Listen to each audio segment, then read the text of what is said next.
सदाशिवसमारम्भां शङ्कराचार्यमध्यमाम् अस्मदाचार्यपर्यन्तां वन्दे गुरुपरम्परां श्रुतिस्मृतिपुराणानाम् आलयं करुणालयं नमामि भगवत्पादशङ्करं लोकशङ्करम् अपारकरुणासिन्धुं ज्ञानदं शान्तरूपिणं श्रीचन्द्रशेखरगुरुं प्रणमामि मुदान्वहम्. ராதே கிருஷ்ணா. எல்லோருக்கும் நமஸ்காரம். இந்த வீடியோல பகவத்கீதையின் 4வது அத்தியாயமான ஞான கர்ம சந்நியாச யோகத்தில் 34வது மற்றும் 35வது ஸ்லோகங்களை விளக்கத்துடன் பார்ப்போம்.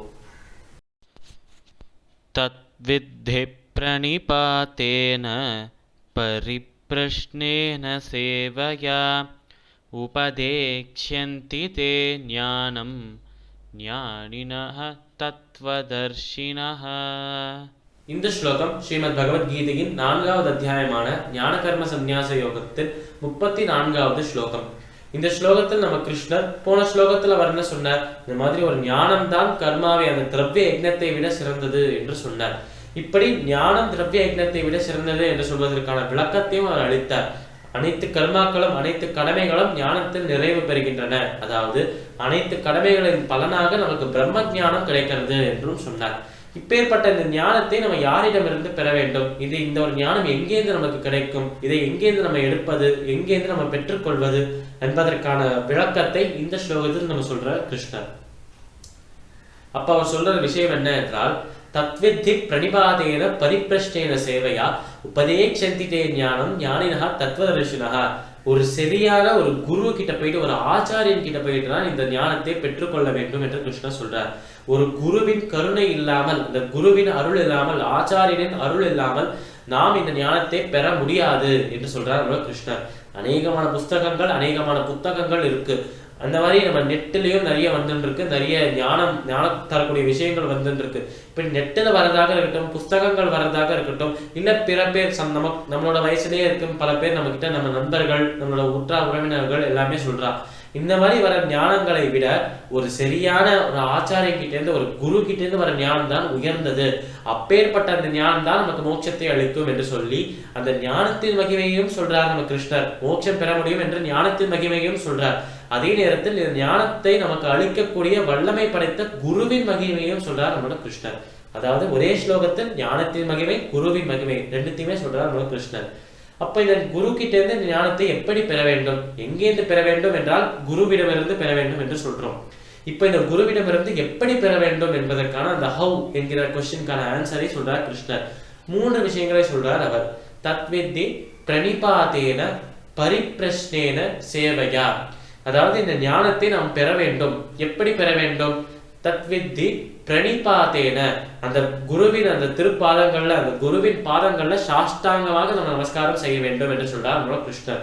இப்படி சாஷ்டாங்கமாக அந்த குருவின் பாதங்களை நமஸ்காரம் செய்து அந்த குருவை வணங்க வேண்டும், அவரையே வழிபட வேண்டும், குருவையே தெய்வமாக பார்க்க வேண்டும் என்று சொல்றார். தத்வித்தி பிரணிபாதேன பரிப்ரஷ்னேன. இப்படி நம்ம குரு திருப்பாதங்கள்ல விழுந்துட்டு அந்த குருவிடமிருந்து ஞானத்தை பெற வேண்டும் என்றால், இப்ப நமக்கு ஒருத்தர்கிட்ட ஏதாவது வேணும் என்றால் நம்ம அவர்கிட்ட கேட்போம். இப்போ ஒரு உதாரணத்துக்கு நம்ம ஒரு கடைக்கு போறோம் என்று வைத்துக் கொள்ளலாம். ஒரு கடைக்கு போயிட்டு ஒரு 1/2 கிலோ தக்காளி வாங்கணும் என்றால் அந்த கடைக்காரர்கிட்ட போயிட்டு 1/2 கிலோ தக்காளி தாங்கோ என்று கேட்போம். நம்ம இந்த மாதிரி எந்த விஷயம் வேண்டும் என்றாலும் நம்ம கேட்டு வாங்க வேண்டும், கேட்டு பெற வேண்டும் என்று தானே சொல்றா. இப்போ ஒரு குரு கிட்ட போயிட்டு அந்த ஞானத்தை எப்படி கேட்டு பெற வேண்டும், அந்த ஒரு ஞானத்தை பெறுவதற்கான அந்த கேள்வி எப்படி இருக்க வேண்டும் என்றால், தத்வித்தி பிரணிபாதேன பரிப்ரஷ்னேன, ஒரு பணிவோடு கேட்க வேண்டுமா, ஒரு ஹியூமிலிட்டியோட கேட்க வேண்டுமா. அந்த குருவிடம் வணங்கி, நம்ம அந்த தலைகளை குனிந்த அவரிடம் வணங்கி, இந்த ஒரு கேள்வி என்னோட மனதில் இருக்கு, இந்த ஒரு குழப்பம் என்னோட மனதில் இருக்கு, அதை உங்களை தவிர வேற யாராலும் தீர்க்க முடியாது, நீங்க தான் அருள் புரிந்து எனக்கு இந்த ஞானத்தை தர வேண்டும், இந்த ஒரு அஞ்ஞானம் என்கிற அந்த இருளை விளக்கி ஞானம் என்கிற ஒளியை என் மனதில் பெருக்க வேண்டும் என்று அந்த குருவிடம் வணங்கி அவரையே வேண்டிக் கொண்டு நம்ம கேட்க வேண்டும். அந்த ஒரு பணிவோடு கேட்கணுமே தவிர, சரி நமக்கு இந்த விஷயம் தெரியுமே, இவருக்கு தெரியாதா என்று பார்ப்போம் என்று குதர்க்கமாக கேட்கக்கூடாதான் பதில்களை. இதுவே இன்னொரு விதமாக, இவருக்கு இந்த விஷயம் தெரிஞ்சிருக்க வாய்ப்பில்லை, இருந்தாலும் இவரை ஒரு கேள்வி செய்வதற்காக இந்த கேள்வியை கேட்கலாம் என்று அப்படியும் கேட்கக்கூடாதாம். கேட்கிற கேள்வி எப்படி இருக்கணும் என்று கிருஷ்ணர் சொல்றார். இந்த மாதிரி நம்ம கேட்கிற கேள்வி ஒரு பணிவோடு இருக்கணும். அவரிடம் நம்ம ஒரு வேண்டுகோளாக அதை கேட்கணுமே தவிர, அவருக்கு இது தெரியாதா டெஸ்ட் பண்றதுக்காகவோ இல்லை அவரை கேலி செய்வதற்காகவோ அந்த ஒரு நோக்கத்தோட கேள்விகளை கேட்கக்கூடாது என்று கிருஷ்ணர் அர்ஜுனனை பார்த்து சொல்றார். தத்வித்தி பிரணிபாத்தேன அவரிடம் சாஷ்டாங்கமாக நமஸ்காரம் செய்ய வேண்டும். பரிப்பிரஷ்னேன பணிவோட கேள்விகளை கேட்க வேண்டும். சேவையா அவருக்கு சேவை செய்ய வேண்டும் என்று சொல்றார் இந்த ஸ்லோகத்தில். அவருக்கு சேவை செய்ய வேண்டும் என்றால் அவர் கேட்கும் அனைத்து விஷயங்களையும் செய்ய வேண்டும். இந்த இடத்தில் நில் என்றால் நிற்க வேண்டும், இந்த இடத்தில் உட்கார் என்றால் உட்கார வேண்டும், இந்த பணியை செய்ய என்றால் செய்ய வேண்டும், இந்த விஷயங்கள் எல்லாம் நிறைவேற்ற என்றால் நிறைவேற்ற வேண்டும். ஒரு கணம் கூட டிலே இல்லாமல், ஒரு க்ஷணம் நம்ம யோசிக்காமல் அவர் சொல்ற விஷயத்தை சொன்ன நேரத்தில் சொன்ன மாதிரியே நம்ம செய்ய வேண்டும். இப்படி அவர் சொல்ற அந்த விஷயத்தை அவரோட வார்த்தைகளையே இறைவனின் வார்த்தையாக நம்ம பாவித்துக் கொண்டு செய்தோம் என்றால் அவர் சந்தோஷப்படுவார். ஒருத்தர் இருக்கார், அவர் நமக்கு ஏதோ ஒரு விஷயம் தர வேண்டும், அதற்காக நம்ம கிட்ட ஒரு விஷயத்தை அவர் கேட்கிறார், பதிலாக ஒரு விஷயத்தை கேட்கிறார். அப்படி நமக்கு அவர்கிட்ட ஞானம் வரணும் என்றால் நம்மிடமிருந்து அவருக்கு பணிவும் பக்தியும் ஸ்ரத்தையும் போக வேண்டும். நம்ம அவருக்கு பக்தியும் ஸ்ரத்தையும் பணிவும் அளித்தோம் என்றால் அவர் நமக்கு ஞானத்தை அளிக்க போறார், அவ்வளவுதான். அதனால் அவரை ஆனந்தப்படுத்துவதற்கு, அவரை திருப்தி செய்துவிட்டு அவரையே இறைவனாக வழிபட்டு அவரிடமே சாஷ்டாங்கமாக நமஸ்காரம் செய்து பணிவன்புடன் இந்த ஒரு கேள்விகளை கேட்டோம் என்றால் நிச்சயமாக நமக்கு அந்த ஞானத்தை அவர் அருள்வார் என்று கிருஷ்ணர் சொல்றார். தத்வித்தி பிரணிபாதேன பரிப்பிரஷ்டேன சேவையா உபதேட்சந்தி தே ஞானம் ஞானினஹா தத்துவதர்ஷினஹா. அப்பேற்பட்ட ஞானிகள், அப்பேற்பட்ட தத்துவங்களை உணர்ந்தவர்கள், நம்ம எந்த ஞானத்தை பெற வேண்டும் என்று போறோமோ அந்த ஞானத்தின் தத்துவங்களை உணர்ந்தவர்கள் அந்த ஒரு ஞானத்தை நமக்கு உபதேசிப்பார்கள். எப்படி? தத்வித்தி பிரணிபாதேன சாஸ்தாங்கமாக நமஸ்காரம் செய்ய வேண்டும். பரிப்பிரஷ்னேன பணிவோடு கேள்விகளை கேட்க வேண்டும். ஒரு தெரிஞ்சுக்கணும் என்கிற அந்த ஒரு ஆர்வத்தோடு, அந்த கியூரியாசிட்டியோட கேள்விகளை கேட்க வேண்டும். சேவையா அவர்களுக்கு சேவை செய்ய வேண்டும், அவர்களை வழிபட வேண்டும், அவர்கள் கேட்கும் அனைத்து விஷயங்களையும், அவர் ஆசைப்படுற அனைத்து விஷயங்களும் தீர்த்து வைக்க வேண்டும். இப்படி நம்ம அந்த ஒரு குருவிடம் சென்று அவரை வணங்கி அவரை அணுகி அவருக்கு தேவையான விஷயங்கள் அனைத்தையும் செய்து பணிவிடைகள் எல்லாம் செய்துவிட்டு அவருக்கு சந்தோஷத்தை அளித்தோம் என்றால் அவர் நமக்கு பதிலுக்கு ஞானத்தை அளிப்பார் என்று கிருஷ்ண அர்ஜுனனை பார்த்து சொல்றார். இப்ப அடுத்த ஸ்லோகத்தில் அவர் என்ன சொல்றார் என்பதை பார்ப்போம். யஜ்ஞாத்வா ந புனர்மோஹம் ஏவம் யாஸ்யசி பாண்டவ ஏன பூதான்யசேஷேன த்ரக்ஷ்யஸ்யாத்மன்யதோ மயி. இந்த ஸ்லோகம் ஸ்ரீமத் பகவத்கீதையின் 4வது அத்தியாயமான ஞான கர்ம சந்நியாச யோகத்தில் 35வது ஸ்லோகம். இந்த ஸ்லோகத்தில் கிருஷ்ண அர்ஜுனனை பார்த்து சொல்றாராம், போன ஸ்லோகத்தில் ஞானத்தை யாரிடமிருந்து பெற வேண்டும் என்று சொன்னார். ஒரு சரியான குருவை தேர்ந்தெடுத்து அந்த குருவிடம் நம்ம அணுகி அந்த குருவை அவருக்கு பணிவிடைகளை செய்து அவரை சேவிச்சு அவரோட அனைத்து ஆசைகளையும் தீர்த்து நம்ம அந்த குருவுக்கு சரியான ஒரு மாணவனாக, ஒரு சரியான சிஷ்யனாக இருந்தோம் என்றால் நமக்கு நிச்சயமாக அந்த ஞானத்தை அவர் அளிப்பார். சாஷ்டாங்கமாக நமஸ்காரம் செய்து அந்த பகவானை போலவே அவரையும் பாவித்துக் கொண்டு அந்த பகவானை வழிபடுவது போலவே அவரையும் வழிபட்டோம் என்றால், அவருக்கு பகவானை விட உயர்ந்த ஸ்தானத்தை தந்து அவரை வழிபட்டோம் என்றால் அந்த ஒரு எஃபெக்டிவான ஒரு ஞானம் நமக்கு கிடைக்கும் என்று கிருஷ்ணர் சொன்னார். இப்படி பெறப்பட்ட அந்த ஞானத்திற்கான அறிகுறிகள் என்ன, இந்த ஞானத்தை பெற்றால் என்ன லாபம் கிடைக்கிறது என்பதை இந்த ஸ்லோகத்திலிருந்து சொல்றார் நம்மளோட கிருஷ்ணர். யஜ்ஞாத்வா ந புனர்மோகம் ஏவம் யாசசி பாண்டவ. அதாவது இந்த ஞானத்தை பெற்றால் மோகம் என்பது அழிந்து போயிடும் என்று சொல்றார் கிருஷ்ணர். மோகம் என்றால் கலக்கம், குழப்பம் என்று பொருள். இந்த அர்ஜுனருக்கு குழப்பம் கலக்கம் இருந்ததால் தான் இவர் இந்த நிலையில நின்று இருக்கார். அதாவது 2 படைகளுக்கு நடுவில் ரதத்தை நிறுத்து கிருஷ்ணா என்று சொன்னார் அர்ஜுனர் முதல் அத்தியாயத்திற்கு பேரே அர்ஜுன விஷாத யோகம் தானே. அவரின் குழப்பம், அவரின் கலக்கம், அவரின் மன அமைதி இல்லாமல் இருக்கும் அந்த நிலை, அதை விளக்கி சொல்வதற்காக தானே முதல் அத்தியாயம் வந்தது. அதனாலேயே 2 படைகளுக்கும் நடுவில் அந்த ஒரு ரதத்தை நிறுத்தினார் கிருஷ்ணர். அப்போ தன்னோட எதிரி படையில் அந்த ஒரு எதிரிகளாக இருக்கும் அந்த எதிரி படையில் நிற்கும் தன்னோட சொந்தக்காரனை பார்த்து, இவாளை என்னோட கையால, இவாளை என்னோட கரங்களால என்னால் கொல்ல முடியுமா, அவர்களை என்னால் வதம் செய்ய முடியுமா, அழிக்க முடியுமா, என் சொந்த ரத்தத்தையே என்னால் அழிக்க முடியுமா என்று யோசிக்கிறார், கலக்கமடைகிறார், குழப்பமடைகிறார் நம்மளோட அர்ஜுனர். அப்பேற்பட்ட குழப்பத்தை இந்த ஞானம் விளக்கிவிடும். ஏனென்றால் இந்த ஞானம் என்ன சொல்றது நம்ம கிட்ட, இந்த ஞானத்தை பெற்றால் நமக்கு என்ன புரிய வர்றது, ஓஹோ இந்த சரீரமும் இந்த ஆத்மாவும் ஒன்றல்ல, 2மே வேறு. இந்த சரீரம் அழியக்கூடியது, ஆத்மா அழியாதது. இந்த சரீரத்தை யார் வேணாலும் டேமேஜ் செய்யலாம், எந்த விதத்தில் வேணாலும் இந்த சரீரத்தை அழிக்கலாம், ஆனா ஆத்மாவை யாராலும் தீண்ட கூட முடியாது.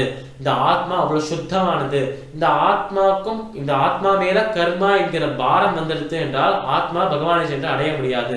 ஆனால் கர்ம பந்தம் அனைத்தையும் அறுத்து விட்டோம் என்றால் பகவானை சென்று மோட்சத்தை பெறலாம், பகவானை சென்று அடையலாம் ஆகிய அந்த ஞானத்தை பெறுவதுதானே நம்ம அந்த ஒரு குருவை வழிபடுவதற்கான நோக்கம். அதனால குருவை வழிபட்ட அந்த ஞானத்தை பெற்றுக்கொண்டோம் என்றால், அந்த ஞானம் நமக்கு கிடைத்திருது என்றால் இந்த குழப்பம் நமக்கு இருக்கவே இருக்காது. சரீரம் வேற, ஆத்மா வேற. இந்த அர்ஜுனர் என்கிற சரீரத்திற்கு சொந்தக்காரா என்ற அந்த சரீரங்கள் சொந்தமாக இருக்கலாமே தவிர, இந்த அர்ஜுனரின் ஆத்மாவுக்கும் அந்த சொந்தக்காராக இருக்கும் அந்த ஆத்மாவுக்கும் எந்த ஒரு சம்பந்தமும் இல்லை என்று கிருஷ்ணர் அழகாக இந்த ஸ்லோகத்தில் சொல்றார். அதனால் அந்த ஒரு ஞானம் இருந்தது என்றால் கலக்கம், குழப்பம் என்பது இருக்காது. ஏதாவது குழப்பம், கலக்கம் இது எல்லாமே அஞ்ஞானத்தின் விளைவாக தானே இருக்கு. ஞானம் இருக்கும் இடத்தில் அஞ்ஞானம் இருக்க முடியாது, வெளிச்சம் இருக்கும் இடத்தில் இருட்டு இருக்க முடியாது. அது போலவே ஞானம் இருக்கும் இடத்தில் அஞ்ஞானம் இருக்க முடியாது. அஞ்ஞானம் இல்லை என்றால் நமக்கு இந்த குழப்பம், கலக்கம், மோகம் இது எதுவுமே இருக்காது என்று கிருஷ்ணர் அழகாக சொல்றார். இப்படி ஞானத்தை பெறுவதனால் கிடைக்கும் ஒரு லாபம், ஒரு பலன் என்ன என்றால், ஏன பூதான்ய சேஷேன திரக்ஷ்யாத் மன்யதோ மயி. இப்படி ஞானத்தை பெற்றுவிட்டாய் என்றால் அனைத்து உயிரினத்தையும் உன்னுள் காண்பாய், பிறகு என்னுள் காண்பாய் என்று கிருஷ்ணர் சொல்றார். அதாவது அனைத்து உயிரினங்களையும் உனக்குள் பார்ப்பாய், பிறகு எனக்குள் பார்ப்பாய் என்று கிருஷ்ணர் அர்ஜுனரை பார்த்து சொல்றார். இதற்கு விளக்கம் என்ன என்றால், இப்போ அனைத்து உயிரினங்களையும் நமக்குள் பார்ப்பது என்றால் என்ன என்றால், இப்போ நம்ம இருக்கோம், நமக்குள் பார்த்தால் நம்மளோட உள் உறுப்புகள் தானே இருக்கு, நமக்குள்ள எப்படி அனைத்து உயிரினங்களும் இருக்கு என்று சொல்றார் என்று ஒரு குழப்பம் வரும். அந்த குழப்பத்தை விளக்குவதற்கான விளக்கம் என்ன என்றால், அனைத்து உயிரினங்களுக்குள்ளேயும் ஆத்மா இருக்கு. உயிர் உள்ள விஷயங்கள் அனைத்துக்குள்ளேயும் அந்த ஜீவன், அந்த ஆத்மா என்பது இருக்கு. நமக்குள்ளேயும் அந்த ஜீவன், ஆத்மா என்பது இருக்கு. இப்ப நமக்குள்ள இருக்கும் ஆத்மாவும் அங்க வெளியில இருக்கும் அனைத்து உயிரினங்களின் ஆத்மாவும் வேறல்ல. இந்த எல்லா ஆத்மாவும் சமம்தான் என்று புரிந்து கொள்வதுதான் அனைத்து உயிரினங்களையும் நமக்குள் காண்பது என்பதற்கான பொருள். இப்போ உதாரணத்துக்கு வைத்துக் கொள்ளணும் என்றால், ஒரு சரீரம் இன்னொரு சரீரம் இருக்கு என்று வைத்துக் கொள்ளலாம். ஒரு சரீரம் மனிதனாக இருக்கு, ஒரு மனிதன் இருக்கிறான். இன்னொரு சரீரம் ஒரு யானையாக இருக்கு, யானை என்று வைத்துக் கொள்ளலாம். ஒரு மனிதன், ஒரு யானை, இது ரெண்டுமே சமம் என்று கிருஷ்ணர் சொல்றாரு. அதற்கு என்ன பொருள்? இப்ப மனிதன் இருக்கான், அவனுக்கு இருக்கிற பலத்தை காட்டிலும் யானைக்கு பல மடங்கு அதிகமான பலம் இருக்கு. இதுவே இந்த மனிதனுக்கு பேச்சு திறமை இருக்கு, யானைக்கு பேச்சு திறமை இல்லை. இப்படி பல வேற்றுமைகளை நான் காட்டினே போலாமே, பல வேறுபாடுகளை காட்டினே போலாமே. அப்படி இருக்கும்போது ஒரு மனிதனும் ஒரு யானையும் எப்படி சமமாக இருக்க முடியும் என்று கேட்டால், அந்த மனிதனும் யானையும் இந்த ரெண்டுத்தோட சரீரமும் வேறு வேறாக இருக்கலாமே தவிர ரெண்டுத்துக்குள்ள இருக்கும் ஆத்மாவும் சமம்தான். ரெண்டுத்துக்குள்ளேயும் ஒரே ஆத்மா தான் இருக்கிறது என்று புரிந்து கொள்வது, இந்த தத்துவத்தை உணர்வதுதான் அனைத்து உயிரினங்களையும் உனக்குள் காண்பாய், உன்னுள் காண்பாய் என்று கிருஷ்ணர் சொல்வதற்கான பொருள். அடுத்தது, இப்படி உன்னுள் கண்ட பிறகு என்னுள் அனைத்து உயிரினங்களையும் காண்பாய், எனக்குள்ளதான் அனைத்துமே இருக்கு என்று புரிந்து கொள்வாய் என்று கிருஷ்ணர் சொல்றார். இது நம்ம எல்லாருக்குமே தெரியுமே. நம்ம எல்லாருமே அந்த பகவானின் சரீரத்திலிருந்து தோன்றிய சின்ன சின்ன தூசிகளுக்கு சமமாக இருக்கும் என்று சொல்றார் பெரியவர்கள் எல்லாருமே.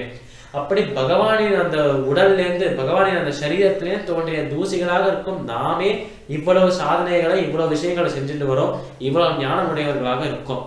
இப்படி தூசிகளாக இருக்கும் நமக்கே இவ்வளவு ஞானம், நமக்கே இவ்வளவு மகிமை இருக்கு என்றால், இந்த தூசிகள் எல்லாம் எந்த சரீரத்திலேருந்து, எந்த ஸ்வரூபத்திலேருந்து வந்ததோ அந்த ஸ்வரூபம், அந்த பகவானுக்கு எவ்வளவு மகிமை இருக்க வேண்டும். இப்படி அனைத்து உயிரினங்களுக்குள்ள இருக்கும் ஆத்மாவும் ஒன்றுதான்.